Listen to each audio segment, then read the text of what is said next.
నమస్కారం న్యూస్ విజన్కు స్వాగతం. ఈరోజు వార్తల్లోని ముఖ్యాంశాలు.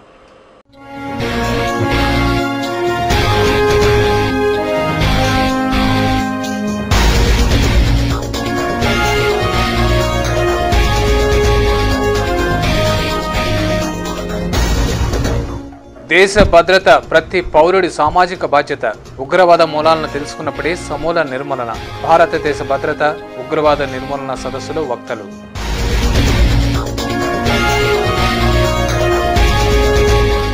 రాజకీయ దృక్పథంతో తెరలేపింది తెలంగాణ వాదం. సామాజిక దృక్పథంతో కొనసాగుతోంది సమైక్యవాదం. తిరుపతి ఉద్యోగ జేఏసీ చైర్మన్ రామచంద్రారెడ్డి ఉద్ఘాటన.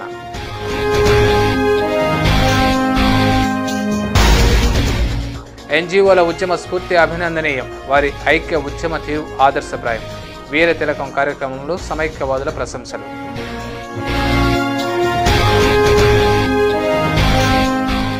పాలకులకు కనువిప్పు కలిగించేందుకే చలో ఢిల్లీ కార్యక్రమం. సమైక్య వాణిని వినిపిస్తాం, విభజనను అడ్డుకుంటాం. పోస్టర్ ఆవిష్కరణలో శాప్స్ నాయకుల ప్రతిజ్ఞ.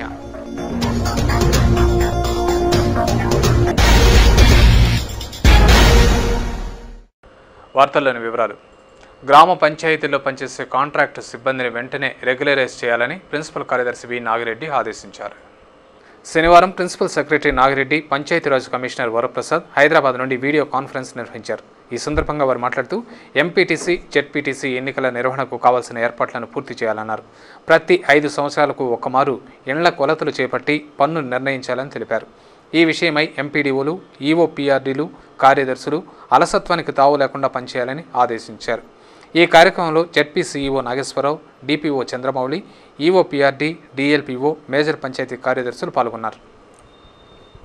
అంతర్జాతీయ క్రికెట్ స్టేడియానికి సంబంధించిన స్థల కేటాయింపుపై వస్తున్న విమర్శలు అవాస్తవమని, ఎక్కడైతే శంకుస్థాపన జరిగిందో అక్కడే స్టేడియం రానుందని ఆర్డీఓ రామచంద్రారెడ్డి స్పష్టం చేశారు. శనివారం తిరుపతిలో ఆయన మీడియా ప్రతినిధులతో మాట్లాడుతూ, తిరుపతిలో నిర్మించ తలపెట్టిన క్రికెట్ స్టేడియానికి సంబంధించిన స్థలం అటవీ శాఖది కాదని, వర్సిటీదేనని ఆయన స్పష్టం చేశారు. ఈ స్థలంపై వస్తున్న విమర్శలు అవాస్తవమని, ఎక్కడైతే శంకుస్థాపన జరిగిందో అక్కడే స్టేడియం ఏర్పాటు కానుందని ఆయన పేర్కొన్నారు. అనంతరం ఎన్జీఓలపై వీహెచ్ చేసిన వ్యాఖ్యలపై ఆయన ఘాటుగా స్పందించారు.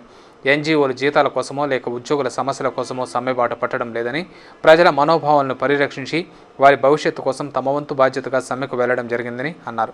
వీహెచ్ తన వయస్సు, హోదాను విస్మరించి ఎన్జీఓలను అవహేళన చేస్తూ మాట్లాడడం సరైంది కాదని హెచ్చరించారు. ప్రభుత్వ ఉద్యోగులుగా ప్రజలకు జవాబుదారీగా తాము 58 సంవత్సరాలు ఉద్యోగంలో కొనసాగాల్సిన వారమని, అందుకే ప్రజల అభీష్టం నెరవేర్చడానికి శక్తి వంచన లేకుండా శ్రమిస్తున్నామని పేర్కొన్నారు.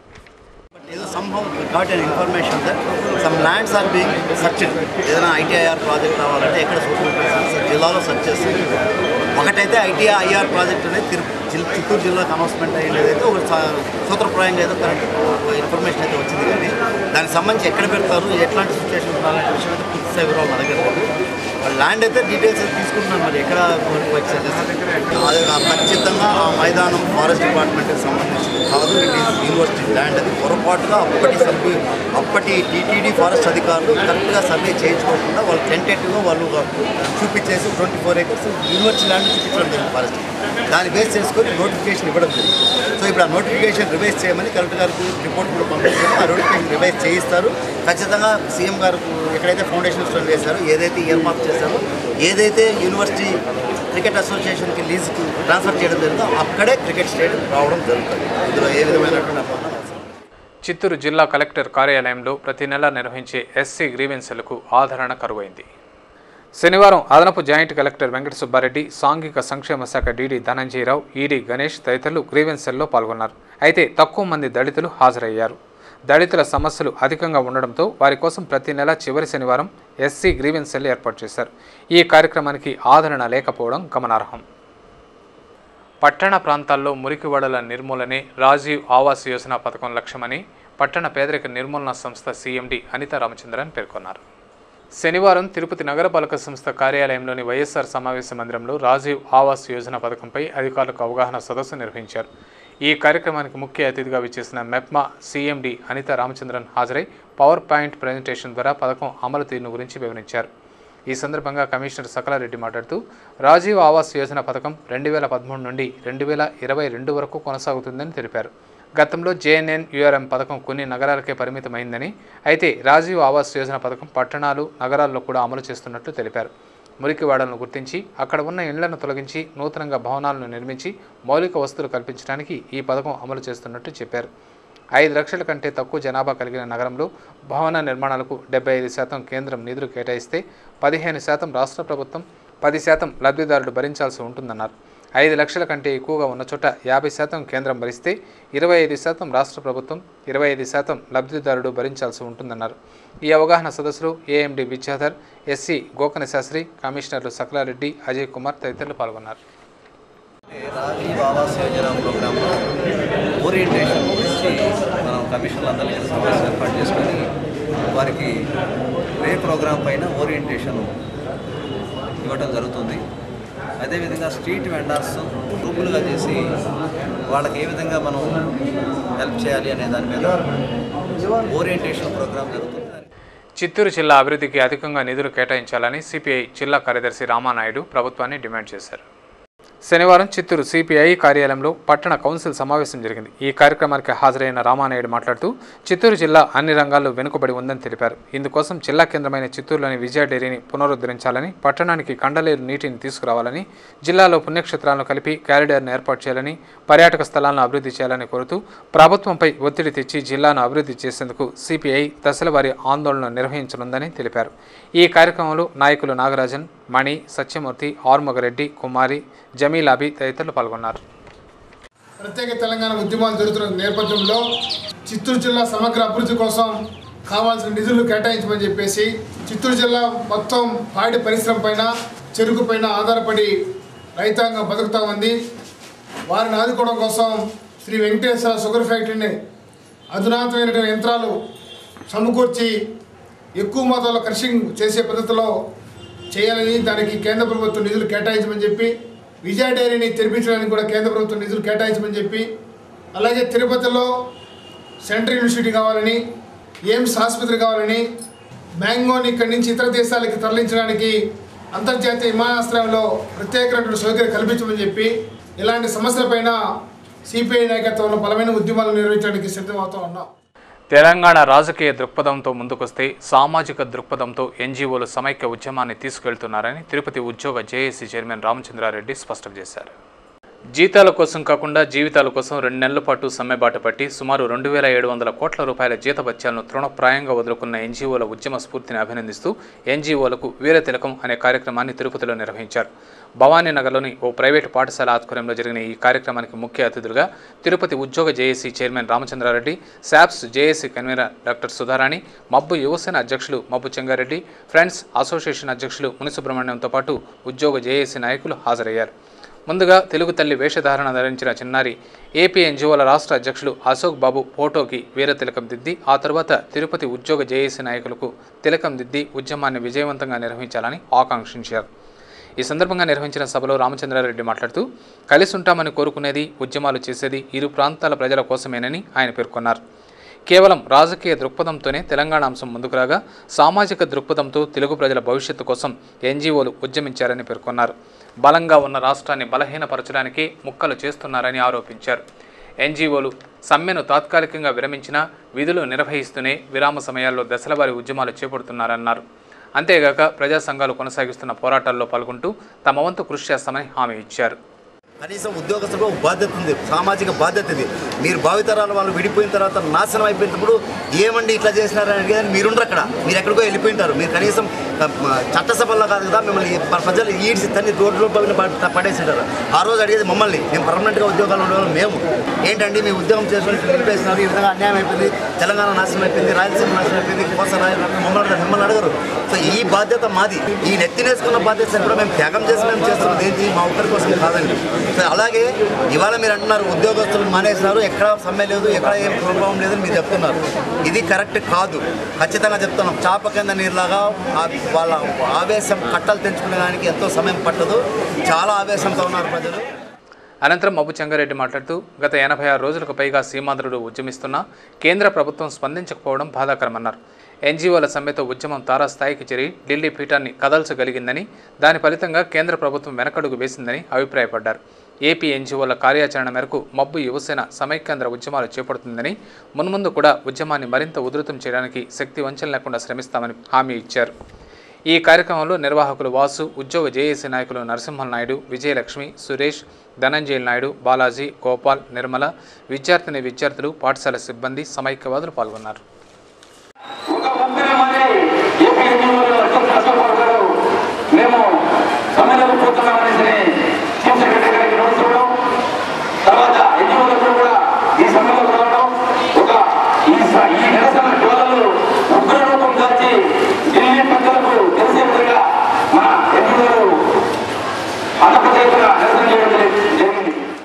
ఉగ్రవాదం, మావోయిజం, నక్సలిజాన్ని నియంత్రించడంలో ఆంధ్రప్రదేశ్ పోలీసులు ప్రథమ స్థానంలో ఉన్నారని తిరుపతి అర్బన్ ఎస్పీ రాజశేఖర్ బాబు పేర్కొన్నారు. బీజేపీ రాష్ట్ర కార్యవర్గ సభ్యులు జల్లి మధుసూదన్ అధ్యక్షతన శనివారం తిరుపతి ఎస్వీయు సెనేట్ హాల్లో భారతదేశ భద్రత, ఉగ్రవాద నిర్మూలన అనే అంశంపై ప్రత్యేక సదస్సును నిర్వహించారు. ఈ సదస్సుకు ముఖ్య అతిథులుగా అర్బన్ ఎస్పీ రాజశేఖర్ బాబు, ఎస్వీయు ఉపకులపతి ఆచార్య రాజేంద్ర హాజరై జ్యోతి ప్రజ్వలనతో సదస్సును ప్రారంభించారు. ఈ సందర్భంగా ఎస్పీ రాజశేఖర బాబు మాట్లాడుతూ, హైదరాబాద్ అంటే లుంబిని పార్కు, గోకుల్ చాట్ ఘటనలు గుర్తుకు వస్తాయని, తిరుపతి అంటే అలిపిరి బాంబు బ్లాస్ట్ గుర్తుకు వస్తుందని తెలిపారు. ఏపీలో టెర్రరిజాన్ని, నక్సలిజాన్ని సమూలంగా నిర్మూలించలేకపోయి నియంత్రించగలిగామని, ఇది పోలీసుల గొప్పతనమే కాదని, పాలకులు చేసిన చట్టాలు, తీర్మానాలు కూడా కారణమని పేర్కొన్నారు. నిఘా వ్యవస్థ స్పష్టమైన సమాచారాన్ని అందివ్వగలిగితే ఉగ్రవాదులను సమర్థవంతంగా ఎదుర్కోగలమన్నారు. ఉగ్రవాదం అనేది ఏ మతానికో చెందింది కాదని, చెడు బుద్ధి కలిగిన వాళ్లే ఉగ్రవాదులని చెప్పారు.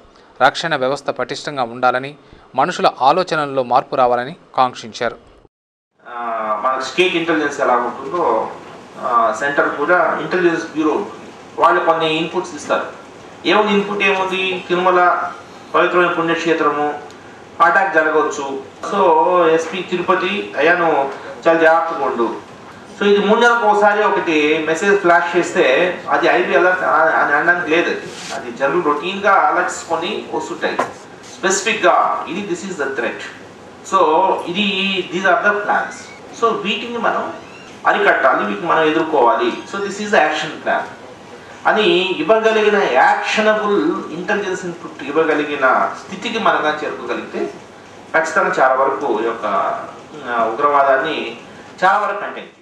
అనంతరం సభాధ్యక్షులు జల్లి మధుసూదన్ మాట్లాడుతూ, దేశాన్ని పట్టి పీడిస్తున్న ప్రధాన సమస్యల్లో ఉగ్రవాదం ఒకటని, దీనివల్ల ప్రపంచం మొత్తానికి ముప్పు వాటిల్లే ప్రమాదం ఉందని హెచ్చరించారు. నిఘా వ్యవస్థ నిరంతరం శ్రమిస్తున్నా ప్రతిరోజు ఎక్కడో ఒకచోట ఉగ్రవాద దాడులు జరుగుతూనే ఉన్నాయని ఆవేదన వ్యక్తం చేశారు. హైందవుల ఆరాధ్య దైవం, పవిత్ర పుణ్యక్షేత్రమైన తిరుపతిని లక్ష్యంగా చేసుకుని తీవ్రవాదులు దాడులకు తెగబడ్డానికి కుట్ర పన్నుతున్నట్లు ఈ మధ్యకాలంలో జరిగిన సంఘటనలు ఆందోళన కలిగిస్తున్నాయని అన్నారు. సరిహద్దుల్లో యుద్ధ వాతావరణం, ఉగ్రవాదుల వల్ల రక్షణ కరువై జీవిస్తున్నామని తెలిపారు. చట్టాల అమలులో అలసత్వమే ఉగ్రవాదుల దమనకాండకు కారణమని పేర్కొన్నారు. ఉగ్రవాద మూలాలను తెలుసుకున్నప్పుడే సమూలంగా నిర్మూలించగలమని, ఆ దిశగా అన్వేషణను ప్రారంభించాలని కోరారు. ఈ సదస్సులో విశ్వధర్మపీఠం అధ్యక్షులు Somprakash, national security affairs all India convener Chandrasekhar, SVU registrar Sukumar, మేధావులు, విద్యార్థులు, అధ్యాపకులు పాల్గొన్నారు. ప్రభుత్వం చట్టాలు తీసుకొస్తోంది, కానీ ఆ చట్టాల్లో అలసత్వాలు ఏర్పడుతున్నాయి. అలసత్వం కానీ పక్కన పెడితే మనం ఈ యొక్క రక్షణ విషయంలో 50% రీచ్ అవుతాం. స్వతంత్ర భారతదేశాన్ని సాధించుకునేదానికి 200 సంవత్సరాలు పోరాడి బ్రిటిష్ వాళ్ళ చేతుల్లోంచి ఈరోజు భారతదేశాన్ని మనం సాధించాం. ఈ భారతదేశాన్ని ఈరోజు ఉగ్రవాద చేతుల్లోకి ఇచ్చే పరిస్థితి ఏర్పడింది. ఇది ప్రతి ఒక్క భారతీయుడు గుర్తించుకోవాల్సిన అవసరం ఉంది. ఇలాంటి పరిస్థితిలో మన కర్తవ్యం ఏంటి, మనం ఏం చేయాలి? మనం ఏ ప్రభుత్వం మీదనో, ఏ రక్షక భటుల మీదనో, లేకపోతే మీడియా మీదనో ఆధారపడితే కుదరదు. ప్రతి మనిషి, ప్రతి వ్యక్తి, ప్రతి విద్యార్థి కూడా ఈ రోజు అడుగు ముందుకేసి దీని గురించి ప్రతిరోజు ఏదో ఒక నిమిషం ఆలోచించి మన కర్తవ్యం ఏంటి, దీంట్లో మనం ఎలా పాల్గొనాలని, ముందుకు రావాలని సభాముఖంగా ప్రతి ఒక్కరిని విన్నవించుకుంటూ, రాష్ట్ర సమైక్యత, భావితరాల అభ్యున్నతి కోసం చేపట్టే చలో ఢిల్లీ ముట్టడి కార్యక్రమాన్ని విజయవంతం చేయాలని శాప్స్ నాయకులు పిలుపునిచ్చారు.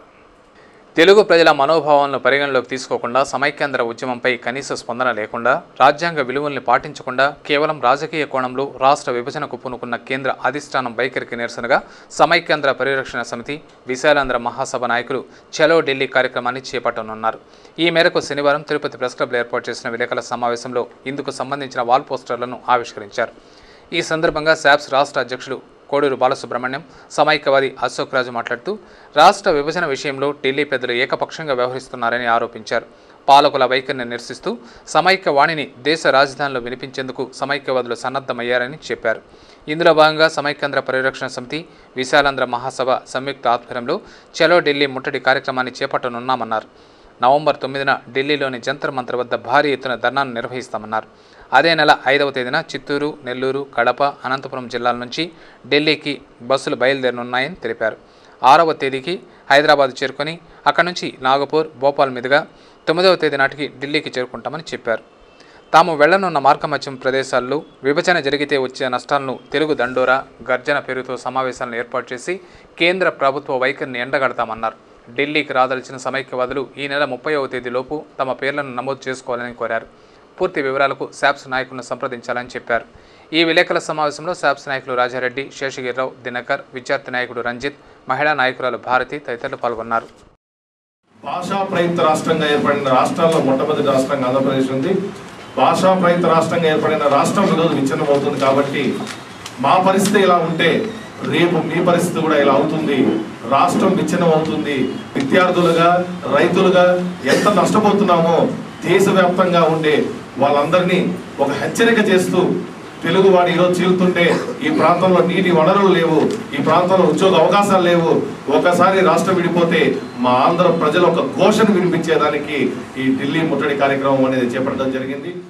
ఐటీఐఆర్ ప్రాజెక్ట్స్ వచ్చింది. దాన్ని ఢిల్లీకి పరిమితం కాదు, వైజాగ్ తీసుకెళ్తాం, తిరుపతి వస్తామని చెప్పి పేపర్లో ప్రకటనలు మాత్రం ఇప్పిస్తా ఉన్నారు మంత్రి చేత, పొన్నాల లక్ష్మీ చేత. కానీ ఇదంతా ప్రజల్ని మభ్యపెట్టే పనులు చేస్తూ ఉన్నారు.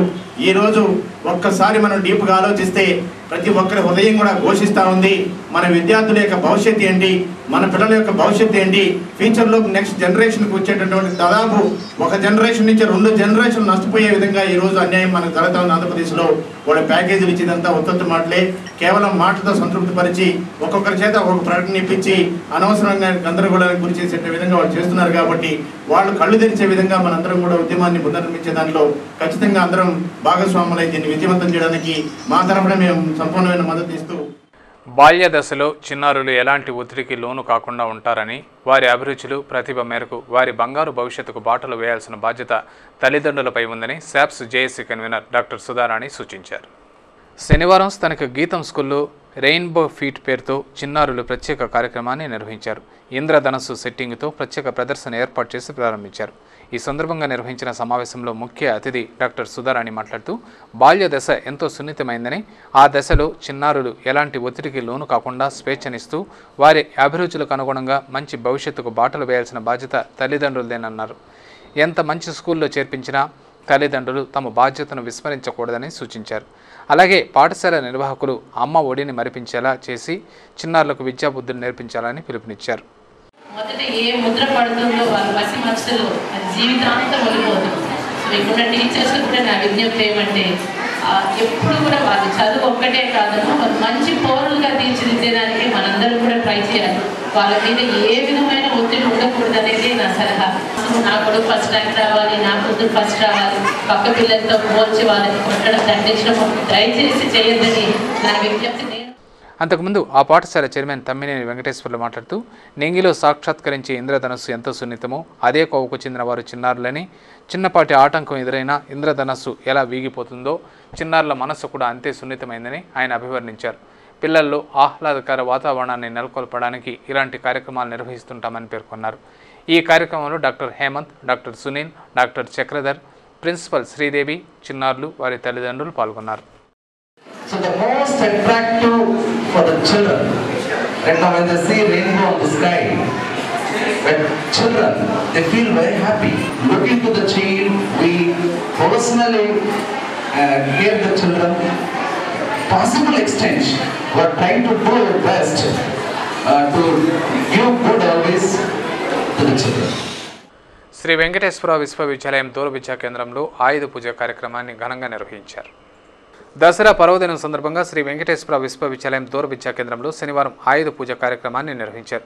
ఈ కార్యక్రమానికి వర్సిటీ వైస్ ఛాన్సలర్ ఆచార్య రాజేంద్ర, రిజిస్ట్రార్ ఆచార్య సత్యవేల్ రెడ్డి, రెక్టర్ ఆచార్య సుకుమార్ హాజరై ప్రత్యేక పూజలు నిర్వహించారు. అంతకుముందు వారికి దూర విద్యా కేంద్రం డైరెక్టర్ సుబ్బారెడ్డి, అధికారులు శ్రీనివాసరాజు, దామల నాయుడు, సిబ్బంది ప్రభాకర్, వాసు తదితరులు ఘనంగా స్వాగతం పలికారు. పేద విద్యార్థులకు ఉన్నత విద్యను అందించాలనే లక్ష్యంతో ప్రభుత్వం ఏర్పాటు చేసిన మోడల్ స్కూళ్లు అధికారుల నిర్లక్ష్యానికి నీరు గారిపోతున్నాయి. నిధులు కూడా వృధా అవుతున్నాయి. విద్య కూడా అంతంత మాత్రంగానే ఉండడంతో విద్యార్థులు ఆందోళన వ్యక్తం చేస్తున్నారు. పేద విద్యార్థులకు విలువలతో కూడిన విద్యను అందించాలనే ఉన్నతాశయంతో ప్రభుత్వం ఏర్పాటు చేసిన మోడల్ స్కూళ్లు అధికారుల నిర్లక్ష్యానికి నీరు గారిపోతున్నాయి. కుప్పం నియోజకవర్గంలోని గుడిపల్లిలో నిర్మించిన మోడల్ స్కూలే ఇందుకు నిదర్శనం. పేరు గొప్ప ఊరు దిబ్బ అన్న చిన్నంగా తయారైంది ఆ పాఠశాల పరిస్థితి. అందులో 304 మంది విద్యార్థులు ఉన్నారు. 6వ తరగతి నుంచి ఇంటర్ మొదటి సంవత్సరం వరకు చదివే విద్యార్థులకు 2 టీచర్లు విద్యాబోధన చేస్తున్నారంటే అధికారులు తీసుకుంటున్న శ్రద్ధ ఏ పాటిదో ఇట్టే అర్థమైపోతోంది. సమస్యలేమి ఆ పాఠశాలను పట్టి పీడిస్తోంది. ముఖ్యంగా విద్యార్థులు తాగేందుకు నీరు లేక తీవ్ర ఇక్కట్లు ఎదుర్కొంటున్నారు. అంతేగాక వర్షం వస్తే పాఠశాల ప్రాంగణం సముద్రాన్ని తలపిస్తోంది. వంట ఆరు బయట వండుకోవాల్సిందే. ఇదిలా ఉంటే విద్యా సంవత్సరం ప్రారంభమై సగం పూర్తి కావస్తున్నా సిలబస్ను ఇంకా మొదలు పెట్టలేదని, ఇది మోడల్ స్కూల్ కాదు షో స్కూల్ అంటూ విద్యార్థులు ఆందోళన వ్యక్తం చేస్తున్నారు. పరీక్షలు దగ్గర పడుతున్నా ఎవరూ పట్టించుకోవడం లేదని, తమ ఉజ్వల భవిష్యత్తు అంధకారంలో పడుతోందని విద్యార్థులు ఆవేదన వ్యక్తం చేస్తున్నారు. విద్యాశాఖ అధికారులు స్పందించి అధ్యాపకులను నియమించి ఉన్న సమయంలో సిలబస్ను పూర్తి చేయించి తమను ఆదుకోవాలని విజ్ఞప్తి చేస్తున్నారు. నేను inter first year MSc group చదువుతున్నాను. మోడల్ స్కూల్ అని మోడల్ పెట్టారు, కానీ వచ్చినప్పటి నుంచి 2 టీచర్స్ బైపీసీకి బాట్నే మళ్ళీ ఎంఎస్సీ సిఈసీకి ఎకనామిక్స్ జరుగుతుంది తప్ప ఇంకే క్లాసు జరగట్లేదు సార్.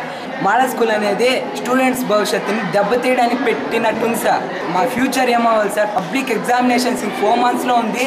4 మంత్స్ అయిపోయింది ఆల్రెడీ. ఇంక టీచర్స్ వచ్చి మాకు ఎప్పుడు ఈ లెసన్స్ కంప్లీట్ చేస్తారో మాకు అర్థం కావట్లేదు. అసలు పైన పుట్టారం లోన్లు ఉంటారం అన్నట్లుంది సార్. ఇప్పుడు మా ఫ్యూచరు వెనక గొయ్యి, ముందు నుయ్యి వెనక గొయ్యి అన్నట్టుంది సార్.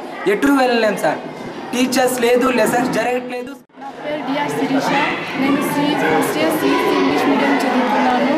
నేను ఏపీ మోడల్ స్కూల్లో చదువుతున్నాను. మాకు టీచర్స్ లేనందువల్ల బాగా చదువుకోలేకపోతున్నాము. మానవత్వం పరిమళించిన కొందరు వ్యక్తులు మాతృసేవ అనే సంస్థను ఏర్పాటు చేసి అనాథ శవాలకు దహన క్రియలు చేస్తున్నారు. ఈ పనిలో ఎంతో సంతృప్తి ఉందంటున్నారు వారు. స్వయాన బంధువులు ఆపదలో ఉన్నారంటే తప్పించుకుని తిరిగే వారిని చూసాం. తల్లిదండ్రులు చనిపోతే దహన క్రియలకు కూడా హాజరు కాని కన్న బిడ్డలను చూసాం. అయితే గుర్తు తెలియని వ్యక్తులు, అనాథలు మృతి చెందితే స్వంత బంధువులు అనుకుని దహన క్రియలు చేసేవారు ఉన్నారంటే మానవత్వం ఇంకా మిగిలి ఉన్నట్లే. జిల్లా కేంద్రమైన చిత్తూరు సంతపేటకు చెందిన కర్ణ ఎస్పీ కార్యాలయంలో ఏఆర్ హెడ్ కానిస్టేబుల్గా పనిచేస్తున్నారు. హసీనా అనే మహిళ పూల మండి వ్యాపారం నడుపుతోంది. వీరు ఇంకొందరు కలుసుకుని మాతృసేవా సంస్థ అనే సంస్థను స్థాపించి మృతి చెందిన అనాథలకు దహన క్రియలు నిర్వహిస్తున్నారు. గత 20 సంవత్సరాలుగా పట్టణంలో ఎక్కడ పడితే అక్కడ గుర్తు తెలియని మృతి చెందిన అనాథ శవాలకు హిందూ సాంప్రదాయ పద్ధతుల్లో దహన క్రియలు నిర్వహిస్తున్నారు. ఈ నేపథ్యంలో శనివారం చిత్తూరు పట్టణంలోని సంతపేట వద్ద మృతి చెందిన అనాథ శవానికి దహన క్రియలు నిర్వహించారు. ఇలాంటి కార్యక్రమాలు చేయడం తృప్తిని ఇస్తోందని వారు అంటున్నారు. తిరుపతిలో 3 రోజుల పాటు జరగనున్న సిఐటియు జిల్లా 5వ మహాసభలను విజయవంతం చేయాలని జిల్లా ప్రధాన కార్యదర్శి కందరపల్లి ఓ ప్రకటనలో కోరారు. ఆదివారం నుండి ప్రారంభం కానున్న సిఐటియు జిల్లా మహాసభల్లో మొదటి రోజు భాగంగా స్థానిక అంబేద్కర్ విగ్రహం వద్ద నుండి భారీ ప్రదర్శన, ఆ తర్వాత ఎయిర్ బైపాస్ రోడ్లోని ఓ ప్రైవేట్ కళ్యాణ మండపంలో బహిరంగ సభ జరుగుతుందని, ఈ సభకు ముఖ్య అతిథిగా సిపిఎం రాష్ట్ర ప్రధాన కార్యదర్శి బివి రాఘవులు, సిఐటియు రాష్ట్ర నాయకులు హాజరై ప్రసంగిస్తారని, విజయవంతం చేయాలని ఆయన ఓ ప్రకటనలో తెలిపారు. రాష్ట్ర స్థాయి సిలంబం ఛాంపియన్షిప్ పోటీల్లో చంద్రగిరికి చెందిన 7వ తరగతి విద్యార్థి వెంకట అమరేష్ బంగారు పతకాన్ని సాధించి జిల్లాకు గౌరవం తీసుకురావడం ఆనందదాయకమని చిత్తూరు జిల్లా సిలంబం జనరల్ సెక్రటరీ శ్రీనివాసులు ఓ ప్రకటనలో పేర్కొన్నారు. హైదరాబాద్లో నిర్వహించిన 2వ రాష్ట్ర స్థాయి సిలంబం ఛాంపియన్షిప్ సబ్ జూనియర్స్ విభాగంలో సింగిల్ స్టిక్ స్వింగ్ పోటీల్లో వెంకట అమరేష్ అత్యుత్తమ ప్రతిభ కనబరిచి బంగారు పతకం సాధించి చిత్తూరు జిల్లా ఖ్యాతిని ఇనుమడింప చేశాడని అసోసియేషన్ తరపున వెంకట్కి అభినందనలు తెలిపారు. శ్రీ వెంకటేశ్వర స్వామి భజన మండలి ప్రథమ వార్షికోత్సవం సందర్భంగా నగర సంకీర్తన కార్యక్రమాన్ని ఘనంగా నిర్వహించడం జరిగిందని ఆ సంఘం అధ్యక్షుడు వేణుగోపాల్ ఓ ప్రకటనలో పేర్కొన్నారు. టీటీడీ ఉద్యోగుల కాలనీ స్థానిక లక్ష్మీ శ్రీనివాస నగర్లో గత ఏడు అక్టోబర్ 27వ తారీఖున శ్రీ వెంకటేశ్వర స్వామివారి భజన మండలి పేరుతో సంఘాన్ని ఏర్పాటు చేసి టీటీడీ ధర్మ ప్రచార పరిషత్, ఇస్కాన్ వారి సౌజన్యంతో ప్రతి శనివారం నగర సంకీర్తన కార్యక్రమాన్ని నిర్వహిస్తున్నామని, తమ సంఘం ఏడాది కాలం పురస్కరించుకున్న సందర్భంగా శనివారం వేడుకగా స్వామివారి ఊరేగింపు, నగర సంకీర్తనను భక్తి శ్రద్ధలతో నిర్వహించామని ఓ ప్రకటనలో పేర్కొన్నారు. ఈ కార్యక్రమంలో ఉపాధ్యక్షుడు సుబ్బరామయ్య పిళ్ళై, సభ్యులు మునస్వామి, చంద్రమోహన్, రామలింగాచారి, రంగయ్య, నరసింహరాజు తదితరులు పాల్గొన్నారు. అంతర్రాష్ట్ర దొంగలను అరెస్టు చేసి వారి నుండి 22 లక్షల రూపాయల విలువ చేసే బంగారు ఆభరణాలు, వెండి వస్తువులను స్వాధీనం చేసుకున్నట్లు క్రైమ్ డీఎస్పీ ఎంవీఎస్ స్వామి ఓ ప్రకటనలో తెలిపారు. శనివారం ఈ కేసుకు సంబంధించిన వివరాలను క్రైమ్ డీఎస్పీ ఎంవీఎస్ స్వామి మీడియాకు వివరించారు. శ్రీకాకుళం జిల్లా పలాస మండలం తామరపల్లి గ్రామానికి చెందిన 26 సంవత్సరాల మనోజ్ పలు చోరీలకు పాల్పడ్డాడని, అతనిపై నిఘా ఉంచి శనివారం సాయంత్రం తిరుపతి లక్ష్మీపురం సర్కిల్లో అదుపులోకి తీసుకుని నిందితుడి నుంచి బంగారు ఆభరణాలు, వెండి వస్తువులు స్వాధీనం చేసుకుని విచారిస్తున్నట్లు తెలిపారు. అలాగే ఇద్దరు అంతర్రాష్ట్ర దొంగలను స్థానిక ఏపీఎస్ఆర్టీసీ సెంట్రల్ బస్టాండ్ సమీపంలోని ఓ ప్రైవేట్ కళ్యాణ మండపం వద్ద అదుపులోకి తీసుకుని వారి నుండి సుమారు 3 లక్షల రూపాయల నగదును స్వాధీనం చేసుకున్నట్లు స్వామి తెలిపారు. నిందితులు తమిళనాడు రాష్ట్రం తిరుచి రాజీవ్ నగర్కు చెందిన 25 సంవత్సరాల విఘ్నేష్, నెల్లూరు జిల్లా కప్రాలకు చెందిన 27 సంవత్సరాల యాకూబ్ పాత నేరస్తులుగా గుర్తించినట్లు పేర్కొన్నారు. తిరుమలలో భక్తుల రద్దీ సాధారణంగా ఉంది. శనివారం సాయంత్రానికి సుమారు 36,000 మంది భక్తులు శ్రీవారిని దర్శించుకోగా ఇంకా 24 కంపార్ట్మెంట్లలో భక్తులు దర్శనం కోసం వేచి ఉన్నారు. సర్వదర్శనం భక్తులు 18 కంపార్ట్మెంట్లలో వేచి ఉండగా వీరికి 10 గంటలు, దివ్యారామం దర్శనం భక్తులు 6 కంపార్ట్మెంట్లలో వేచి ఉండగా వీరికి 3 గంటల సమయం పడుతోందని అధికారులు తెలిపారు. అద్దె గదులు, సేవా టికెట్ల విషయానికి వస్తే ఉచిత గదులు 13, 50 రూపాయల గదులు 141, 100 రూపాయల గదులు 68, 500 రూపాయల గదులు 37, 600 రూపాయల గదులు 30 ఖాళీగా ఉన్నాయి. ఆర్జిత బ్రహ్మోత్సవం టికెట్లు 103, వసంతోత్సవం టికెట్లు 311, సహస్ర దీపాలంకరణ సేవా టికెట్లు 377 ఉన్నాయి. అందుబాటులో ఉన్న సేవా టికెట్లను ఆదివారం ఉదయం విజయ బ్యాంకులో పొందవచ్చునని టీటీడీ అధికారులు తెలిపారు. Gold jewellery and silver merchants association సమాచారం మేరకు తిరుపతి బులియన్ మార్కెట్లో బంగారం, వెండి ధరలు ఇలా ఉన్నాయి. 24 క్యారెట్ల అపరంజి బంగారం 10 గ్రాముల ధర 30,890 రూపాయలు. 22 క్యారెట్ల నగల బంగారం 1 గ్రామ్ ధర 2,917 రూపాయలు. వెండి 1 కిలో ధర 49,975 రూపాయలు. వెండి 1 గ్రామ్ రీటైల్ ధర 53 రూపాయల 50 పైసలుగా ఉంటుంది. వార్తలు ముగించే ముందు ముఖ్యాంశాలు మరోసారి.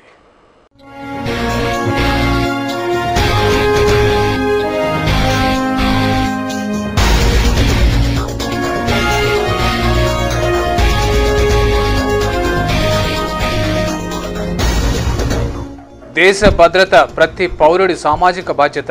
ఉగ్రవాద మూలాలను తెలుసుకున్నప్పుడే సమూల నిర్మూలన. భారతదేశ భద్రత, ఉగ్రవాద నిర్మూలన సదస్సులో వక్తలు.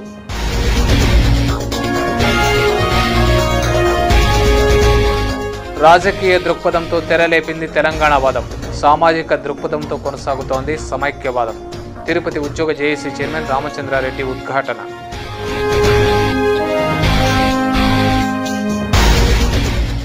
ఎన్జీఓల ఉద్యమ స్ఫూర్తి అభినందనీయం. వారి ఐక్య ఉద్యమ తీరు ఆదర్శప్రాయం.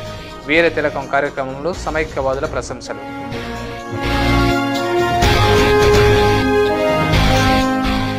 పాలకులకు కనువిప్పు కలిగించేందుకే చలో ఢిల్లీ కార్యక్రమం. సమైక్యవాణిని వినిపిస్తాం, విభజనను అడ్డుకుంటాం. పోస్టర్ ఆవిష్కరణలో శాప్స్ నాయకుల ప్రతిజ్ఞ.